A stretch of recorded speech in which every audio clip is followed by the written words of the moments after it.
Hello everyone. तो आज का हमारा टॉपिक है basis. Basis in a vector space. Okay, so what is basis? Basis क्या होता है? आप एक सबसेट लोगे या सबसेट को चेक करोगे कि वो बेसिस है या नहीं है वी का, वेक्टर स्पेस का। वो जनरेट कर रहा है बेसिस या नहीं कर रहा है वेक्टर स्पेस वी का। तो वेक्टर स्पेस में बेसिस क्या होता है? ठीक है, देन डेफिनेशन देख लेते हैं। अ सबसेट बी में वेक्टर्स होंगे जो आ रहे होंगे वेक्टर स्पेस से। Is basis, B is basis if जो भी सेट है आपका बी, अगर बी सेट ले रहे हो तो बी सेट के एलिमेंट्स को आप चेक करोगे। बी इज लीनियरली इंडिपेंडेंट, वो लीनियरली इंडिपेंडेंट होना चाहिए। एंड सेकेंड थिंग इज ये जो बी आपका सेट है वो बी स्पैन्स करना चाहिए पूरे वेक्टर स्पेस वी को, वी वेक्टर स्पेस को। इट मीन्स, देखो इससे पहले आपने दो कॉन्सेप्ट पढ़े थे। फर्स्ट कॉन्सेप्ट पढ़ा था आपने स्पैन्स का एंड सेकंड कॉन्सेप्ट पढ़ा था आपने लीनियरली इंडिपेंडेंट का। अगर वो सेट इन दोनों कंडीशन को सेटिस्फाई करता है तो वो set, then set is called basis. Okay, इसलिए आपको ये वाले कॉन्सेप्ट क्लियर होने चाहिए कि व्हाट इज़ लीनियर कॉम्बिनेशन। देखो लीनियर कॉम्बिनेशन भी लीनियर इंडिपेंडेंट में भी यूज़ होता है एंड स्पैन्स पर भी यूज़ होता है। ठीक है, तो अगर आपने लीनियर कॉम्बिनेशन नहीं देखा हुआ है तो आप देख सकते हो डिस्क्रिप्शंस पे, मैंने ही डिफाइन की हुई है उनकी अलग अलग वीडियोस। ओके, सो अगर कोई भी सेट वो लीनियरली इंडिपेंडेंट भी हो जाए और वो स्पैन कर जाए पूरे वेक्टर स्पेस को, ये बी क्या है आपका? Vector space.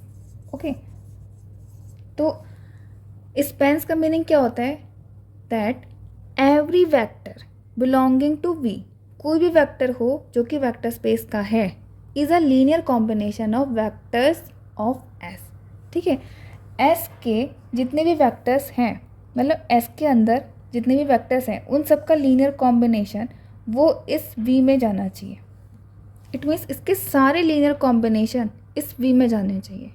ठीक है, तो दैट इज़ वो जो सेट है आपका बेसिस हो जाएगा। Okay, so next topic is our dimensions. Dimensions क्या होती है किसी भी वेक्टर स्पेस की? ठीक है, तो डायमेंशंस में क्या होता है, जैसे कि किसी भी वेक्टर स्पेस के बहुत सारे बेसिस सेट हो सकते हैं। ठीक है, a vector space can have several basis set. Okay, however all the basis set, it means basis के अंदर जितने भी एलिमेंट होंगे उन एलिमेंट के, मतलब उनमें जितने भी एलिमेंट होंगे, जैसे कि आपके पास B1 है। ठीक है, सपोज करो इस B1 में भी 2 एलिमेंट्स हैं। ठीक है, एक B2 है, इसके पास भी 2 एलिमेंट हैं, E3 एंड E4। ठीक, तो ये जो दोनों बेसिस सेट हैं, अगर ये बेसिस सेट हैं तो सेम ही वेक्टर स्पेस के होंगे। ठीक है, कोई मतलब सेम, मतलब एग्जैक्टली सेम नहीं होगा। Vector space can have many examples. ठीक, इसका मीनिंग है कि कोई भी आपका वेक्टर स्पेस है और उस वेक्टर स्पेस के कितने भी बेसिस हैं उन बेसिस के अंदर same number of element exist करेंगे। और वो जो same number of element exist करते हैं किसी भी पर्टिकुलर वेक्टर स्पेस के लिए, ठीक है, तो उसी सेम नंबर ऑफ एलिमेंट्स को उस वेक्टर स्पेस की डायमेंशंस बोलते हैं, called dimensions of vector space. ठीक है, अब क्या होती है, कुछ आपके पास वेक्टर स्पेस फिक्स है, जैसे कि आपके पास एक वेक्टर स्पेस R है, एक वेक्टर स्पेस आपके पास R2 है, एक रियल नंबर का वेक्टर स्पेस आपके पास R3 है। इनकी डायमेंशंस फिक्स है, या फिर डॉट डॉट डॉट Rn। ठीक है, इसकी डायमेंशंस क्या होती है? इसकी डायमेंशन होती है आपकी 1। इसकी डायमेंशन क्या होगी? इसकी डायमेंशन होगी 2। इसकी डायमेंशंस क्या होगी? इसकी डायमेंशन है 3। इट मीन्स इसके बेसिस सेट में एक ही एलिमेंट एग्जिस्ट करेगा, इसके बेसिस सेट में 2 एलिमेंट एग्जिस्ट करेगा, इसके बेसिस सेट में 3 ही एलिमेंट एग्जिस्ट करेंगे। जैसे कि इसका एग्जांपल सपोज कर लो आप, ये 2 एलिमेंट है। ठीक है, तो ये दोनों एलिमेंट आप कह सकते हो पर्टिकुलर केस में कि R2 के बेसिस सेट हो सकते हैं। ठीक है, अगर ये बेसिस की प्रॉपर्टीज़ फॉलो करेंगे तो ये बेसिस सेट हो सकते हैं। ओके, तो डायमेंशन क्लियर हो गया। डायमेंशन क्या होती है? Number of element in a basis of vector space. ठीक है, तो अब हम बेसिस और डायमेंशन से रिलेटेड कुछ एक दो नोट या स्टेटमेंट देख लेते हैं। So first note is any set, आपके पास कोई सेट है, चलो मतलब कुछ भी सेट है, उसके अंदर कोई भी आपके पास एलिमेंट्स हैं।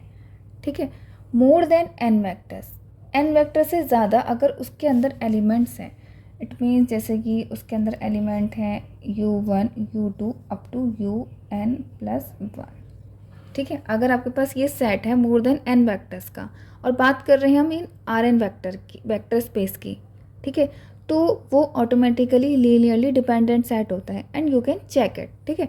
इसका एग्जांपल देख लो, b is equal to e1 e2 e3, ठीक। अच्छा, हम बेसिस की बात कर रहे हैं तो चलो आगे देखो, अगर लीनियरली डिपेंडेंट हो गया वो सेट तो ऑटोमेटिकली वो set will not form a basis of R है, ठीक है। तो linearly dependent set basis form ही नहीं करता है, ठीक। इसका एग्जांपल ये हो गया। इस बेसिस सेट में 3 हमने एलिमेंट्स लिए हैं, will not form basis of R2। देखो R2 की डायमेंशन क्या होती है 2, एंड 2 से ज़्यादा वाला वेक्टर, 2 से ज़्यादा वाला सेट आपका बेसिस फॉर्म नहीं करेगा, ठीक है। सेकंड नोट क्या है, any n linearly independent vectors in Rn will form a basis of R3, ठीक है। इट मीन्स जितनी इसकी डायमेंशंस है will form a basis of Rn, ठीक है, Rn हो जाएगा, ठीक है। Rn की डायमेंशंस क्या होती है आपकी, n होती है, ठीक है। तो अगर n ही वेक्टर्स का आपके पास एक सेट है और वो लीनियरली इंडिपेंडेंट आ जाए तो directly you can say that this set will form a basis, ठीक। इसका एग्जांपल क्या है, जैसे ये सेट है B, इसके अंदर 3 एलिमेंट्स हैं e1 e2 e3। If linearly independent, अगर ये लीनियरली इंडिपेंडेंट आ गए तो आप बोल सकते हो will form a basis of R3, okay. अब सम एग्जांपल्स देख लेते हैं। So first question is determine the following set forms a basis of R3 और नॉट, ठीक है। तो सेट आपके पास है, सेट के अंदर एलिमेंट्स है आपके V1 है आपके पास 1 2 3, V2 है आपके पास 4 5 6, V3 आपके पास 9 6 7 एंड V4 है आपके पास -3 2 एंड 8, ठीक है। तो let S is equal to, इनको मैं वेक्टर्स ले लेती हूँ V1 V2 V3 and V4, okay. Now अभी हमने प्रीवियसली एक नोट देखा था, देन बताओ चलो डायमेंशंस ऑफ R3 कितनी है, dimensions of R3 is equal to 3 and here this set contain more than 3 vectors, ठीक है। कितने वेक्टर्स कंटेन कर रहा है ये, 4 वेक्टर्स कंटेन कर रहा है, ठीक। तो हम क्या लिख सकते हैं, वी नो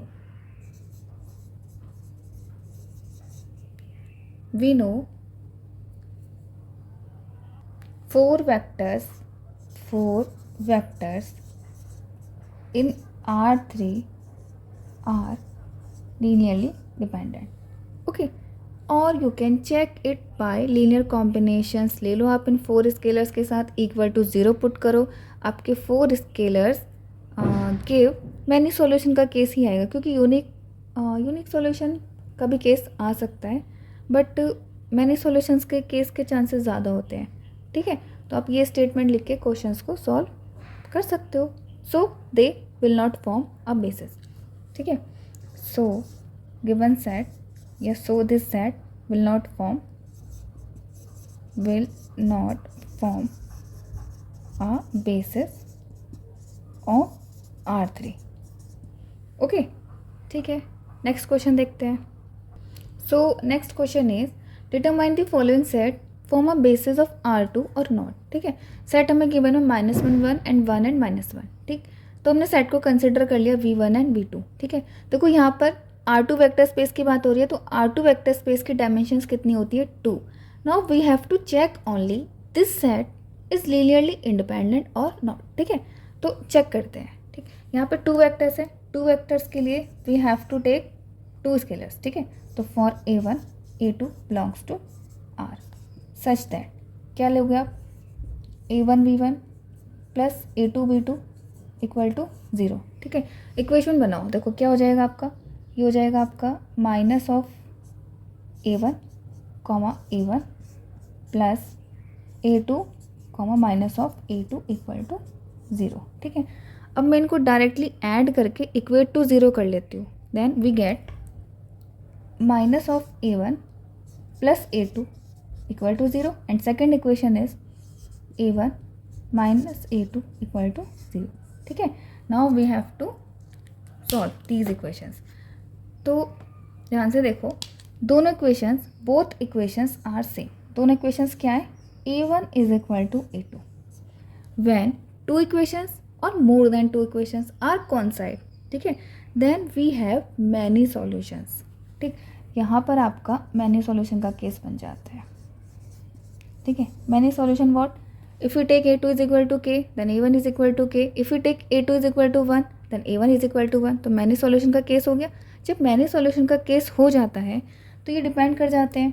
ठीक है, and a1 is equal to a2 is not equal to 0, they are not unique.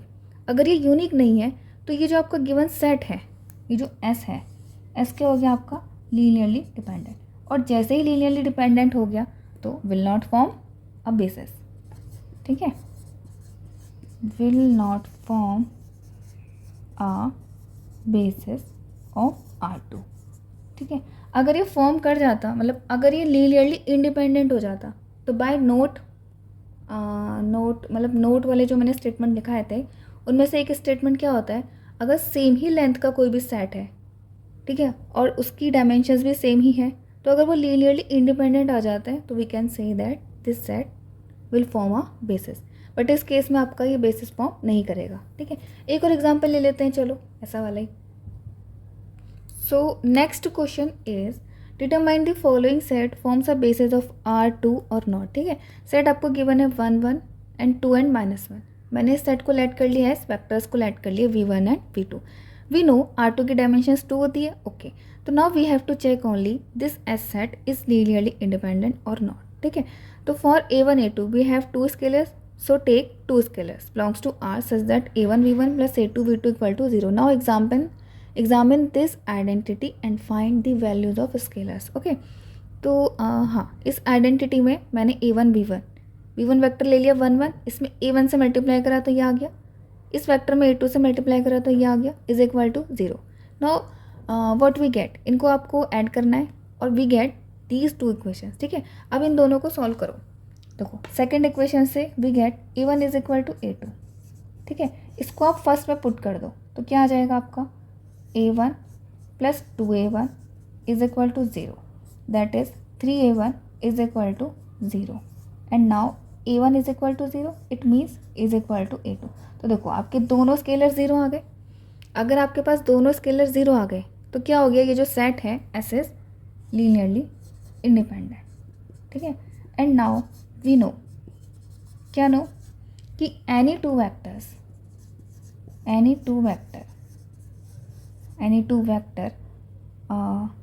Which is linearly independent, any two vectors, ये काम करो, लीनियरली इंडिपेंडेंट लिख लो direct, any two linearly independent vectors, ठीक है, in R2 will form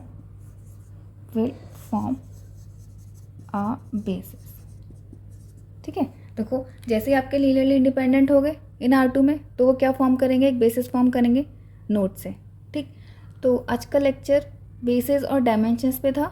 हमने basis and dimensions की definitions भी देख ली एंड एग्जांपल्स भी कर लिए।